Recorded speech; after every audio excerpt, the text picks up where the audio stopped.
Hello viewers, my name is Umesh Verma and today I am present here with the first chapter of ICSC class 9, that is Chief Seattle's speech.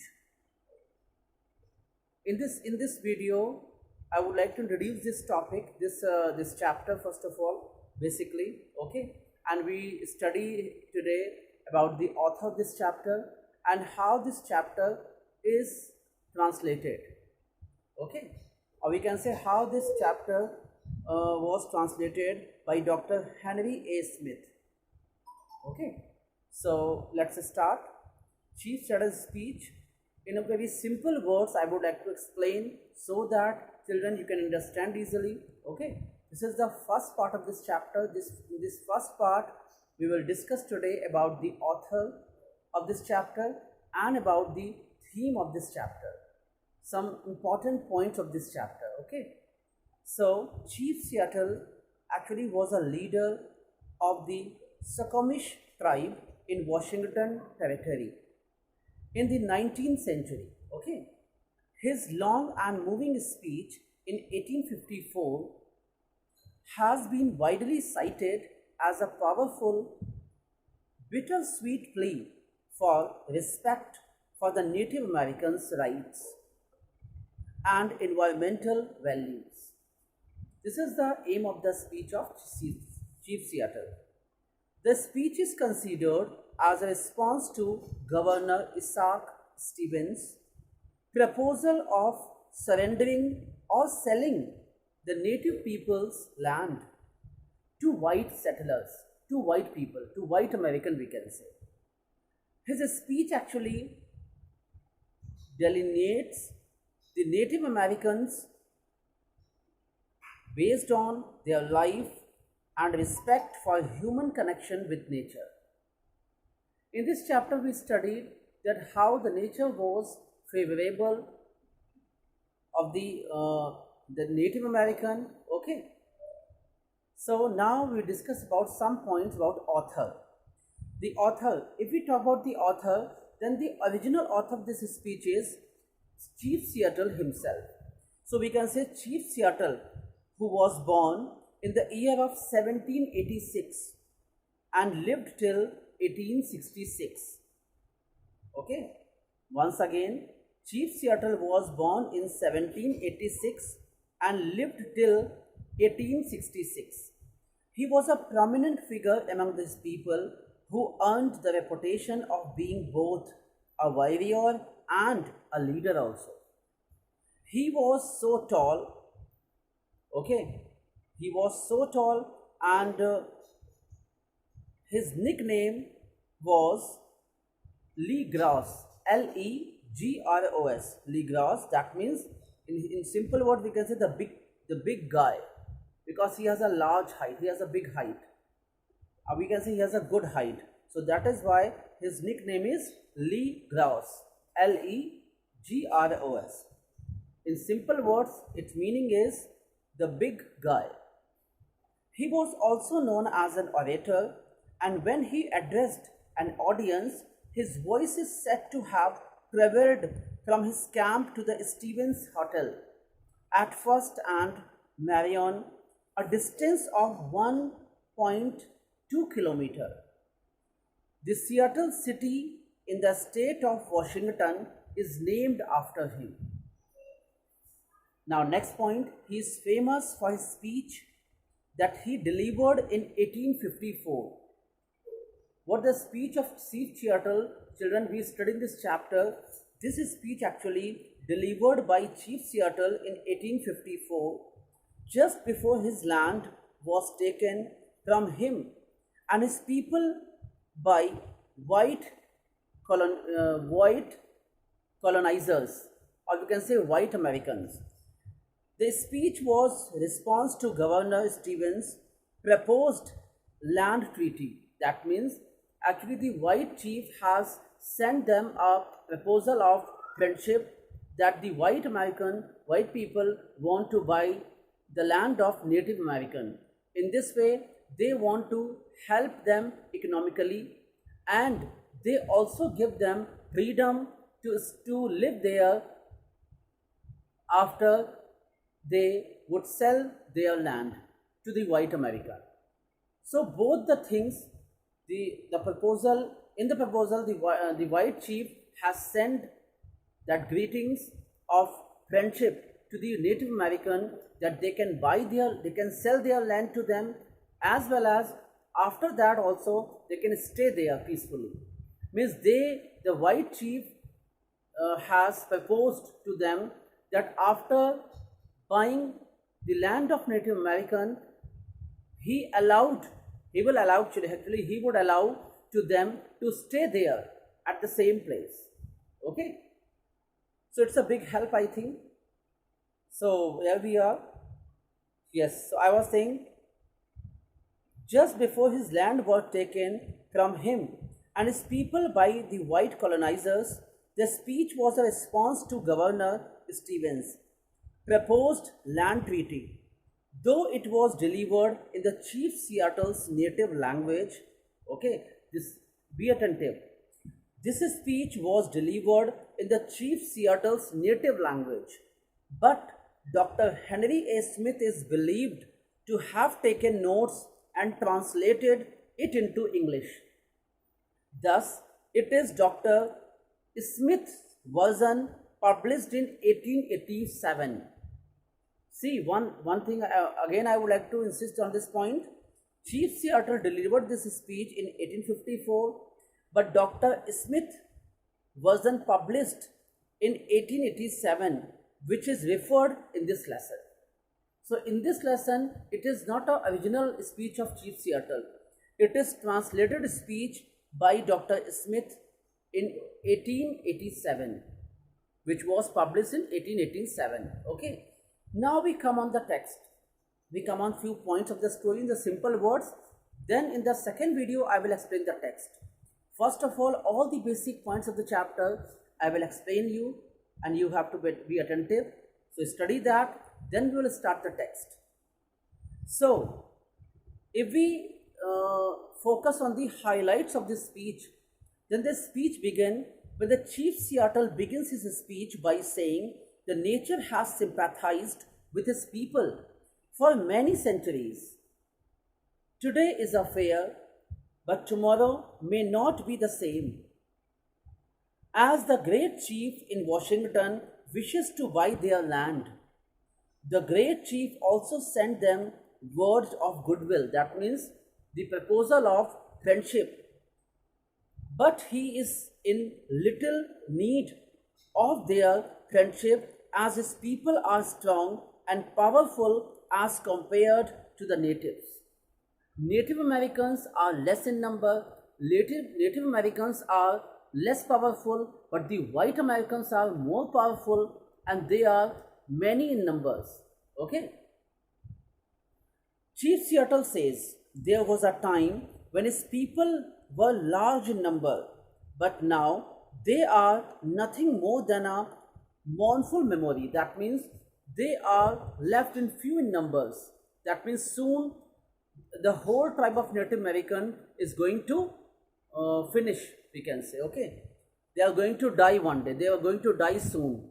So in this way, soon the tribe of the Native American would finish, would enter. So he is saying, Chief Seattle says that there was a time when his people were large in number, but now they are nothing more than a mournful memory. That means they are less in number now. He will not mourn over, he will not weep, he will not cry actually over their untimely decay. Untimely decay means because they are going to die soon. They are going to finish. Not only people, actually whole tribe of Native American is going to finish. Youth is impulsive, and why it happened? Youth is impulsive and young men often indulge in revengeful acts, considering them to be gainful. In times of war, they even lost their own lives, but the family that waits for them at home bears the loss. In the family, their mothers, their father, their grandfathers, their grandmother, okay, the other members they suffer a lot. So, the native and the white settlers should never turn hostile to each other. Okay? So, they are saying, how can they become a friend to each other when earlier they were what? A great enemies. Chief Seattle then refers to the George Washington as their good father. Once again, here Chief Seattle refers George Washington as their good father, who promises the natives that if they do as he desires, what he desires? Actually, the proposal of friendship, if the Native American would accept that proposal, so in this way it is said that promises that native if they do so as he desire, he means he is a George Washington, he will protect them, means if they do as he desires, he will protect them. That means he will give them protection throughout the life. Seattle says that the white people's brave man will provide them strength and will protect them from ancient enemies. Native God is different from the colonizer's God. The God of the white people protects only the pale-faced children and forsakes the red Indian children. The God of the natives and the Great Spirit has also forsaken them. If they have a common God, then he is partial to his European children. Okay? He would do partiality. This is the belief of Chief Seattle, that if the God will be the common, then what happened? That God would do partiality. So God then, he is partial to his European children. They are two distinct races having separate origins and separate destinies. There is a great differences between them. What difference between them? Many points are there. He extols that there is a sacredness associated not only with the ashes of their ancestors but also with this land, which is their resting place. What the resting place? Their graveyard. Okay, where the dead body of they are the dead bodies of the Native Americans, their elder, their ancestors. Okay, were enshrouded. So those places are called resting place. But the white wander far away from their ancestor grave. Actually, the Native American love the graves of their ancestor, but the white people have no affection, not at all with the graves of their ancestor. But the Native Americans are so emotional towards their ancestor, towards the graves of the ancestors. So the native have close associations with the dreams of their men. Ancestor of the Europeans, now they talk about ancestors of the Europeans after their death cease to love them. Cease matlab stop to love them. But the Native Americans never forget the word that gave them their being and identity. That means they want to say that the ancestors of the Native Americans, even after their death, they love their land.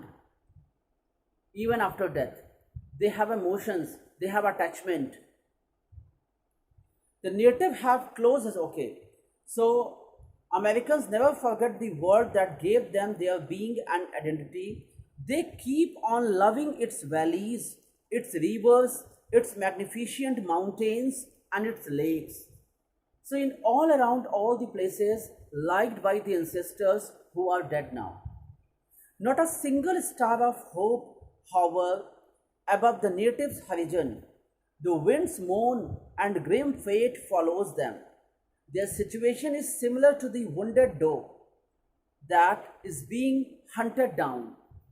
Wounded doe means that wounded doe, that doe knows that soon he is going to die. In a few more years, their race will disappear.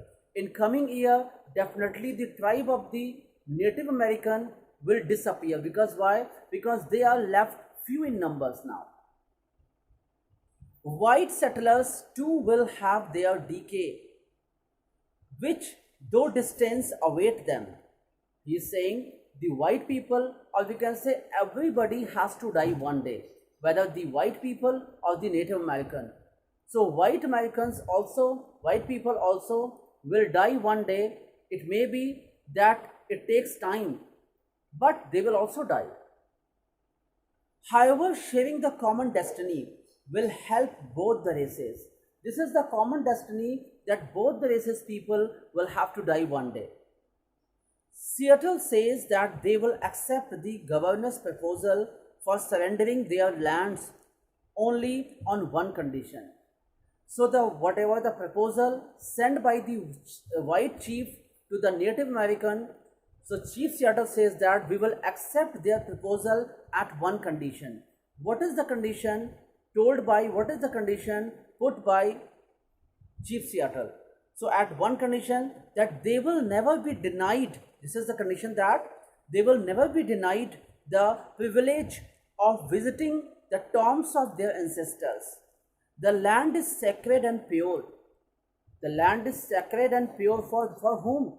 For the Native Americans, okay, because they love the graveyard, they love the graves of their ancestors, they love the valleys, they love the rivers, they love the magnificent mountains also. So all the places they love, which belong to their ancestor, and they believe that even after their death, their ancestor still live there in a shape of spirit souls.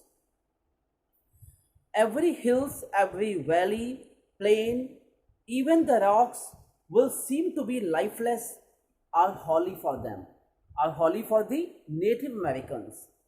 Chief Seattle ends his speech by saying that the white man will never be alone, even when the last native would have perished.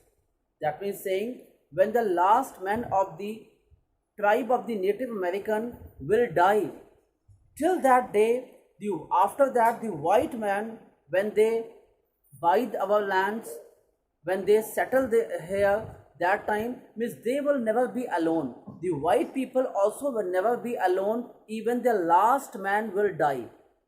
Even our tribe, Native American tribe, will disappear, then also they will live here even after their death. This is the attachment, this is the affection they have towards their land. This is the love for their motherland actually. Okay, so that is why they are saying that the last man will perish, that the last man of the tribe of the native people, that man will die. After that also, after their death, they will come back. They will not be visible, but they will still be there with the white people. So he's saying the white man will never be alone. Even when the last native would have perished, these shores will swam with the invisible dead. Invisible dead. Now you see, this means their souls, their spirits, their souls would come back and dwell there. Yes. Invisible dead of his tribe. He requests white men to deal kindly with his people, as the dead are not powerless. You don't feel so that those who are dead, they are powerless, their existence is not be there. No, even after their death, the souls also stay there. The people have affection, the people have attachment. Okay, attachment for those things, for those objects which he or she loves throughout his life, even after his death. Even after his death, that person has attachment, and he again come back in the shape of invisible dead. So he dwell there. So he's saying that the tribe of the the tribe of the Native American will be disappear, but even then the Native American will dwell in the same places. Okay, they will come back, they will live here as a invisible dead. He requests white American to deal with the kind of people to dead are not powerless. Seattle by the end states that there is no death but only the change of worlds. According to Chief Seattle, this beautiful line at the end, there is no death There is no death, only it is a change of world. The person go from this world to the another world of heaven. Okay, so the first from the first world to the second world, the person go. There is no death. Even after their death, the souls what remain alive. So in this way, this Chief Seattle and his speech, he compares many things. Got it? In this way. So today I introduce this topic, this story, some basic points I have discussed. You have to also keep in your mind this translated speech of Chief Seattle by Dr. Smith. So we have to keep in our mind many points are there as a key points we can study. You can note down if you want. Once again, I would like to repeat these points. In short, in the beginning of the chapter, the chapter shows that nature's sympathetic role in the lives of the Chief Seattle's tribe. How the nature has played an important and sympathetic role towards the Chief Seattle's tribe. This is the first section. In the second section ahead, we will study youth's impulsive nature led them into war and destroyed them. Chief Seattle make the youth responsible for the destruction of his tribe because the youth's impulsive nature led them into war and destroyed the tribe of Chief Seattle. Third part, everything on the earth has life. Earth is sacred. Actually, he is saying the person remain alive even after his death. He goes from one word to the second word only. Now the fourth part, ironic reference to the George Washington as natives' good father. Here, George Washington is referred as good father. Chief Seattle referred Washington, as his good father. Now next part, the god of the whites is different from the natives. Chief Seattle compared the gods of white is different from the Native Americans. Great Spirit who guides them through their traditions. Their traditions are different from each other. In this way, he compares many things. That is why he says that how can we both become friends. Now next, for the natives and their ancestors, their land and culture is sacred. For the Native Americans, their land and ancestors and their culture is so sacred. Even the white American, they have no affection. They have not much affection towards their land, towards their ancestors. Now next part, the native and the white will have common fate. Chief Seattle discussed that whether the Native Americans are few in numbers, very soon the tribe of Native American will disappear, but one day the white American will also have to die, because death is a bitter, death is a, we can say, a big truth, in the life of anyone. So we can say everybody has to die one day. If we will die soon, the white people also will have to die. It may be, it takes time, but they will die one day. Their tribe will also be disappeared. Next part, native tribe would agree to sell the land only if they are allowed to privilege of visiting their land. This is the condition told by Chief Seattle to white people, that they will sell their land at one condition: if they are allowed to privilege of visiting their lands. Next, last part, the whites will never be alone. The white people will never be alone. It is a belief of Chief Seattle that if our tribe will definitely will be disappeared soon, but our tribe people will come back, will still dwell there at the same places, as a invisible dead. They will not be visible, but they will dwell there, they will live there even after their death with white people. The land will swam with the visible dead of Chief Seattle tribe. That means whole tribe people, after their death, the Native Americans, their tribe will not be disappeared. Their tribe will be finished one day, it's sure, but they will come back even after their death, and they will dwell in the street, on the mountains, okay, beside the rivers, all the places they visit as a invisible dead. So this is the belief of Chief Seattle. So in this way, in this video, I discuss few important points of this chapter. In my next video, children, I will explain the text. Original text I will explain. So till then, you also prepare these points you will study for this video. I hope you like it, and if you have any question regarding that, then you can put your question in the comment box. Okay, keep on watching my channel, keep on watching my videos, like it, give your good comments also. Okay, and wait for my next video. The same chapter, the text of this chapter will discuss in my next video. Okay, till then, have a good time. Thank you.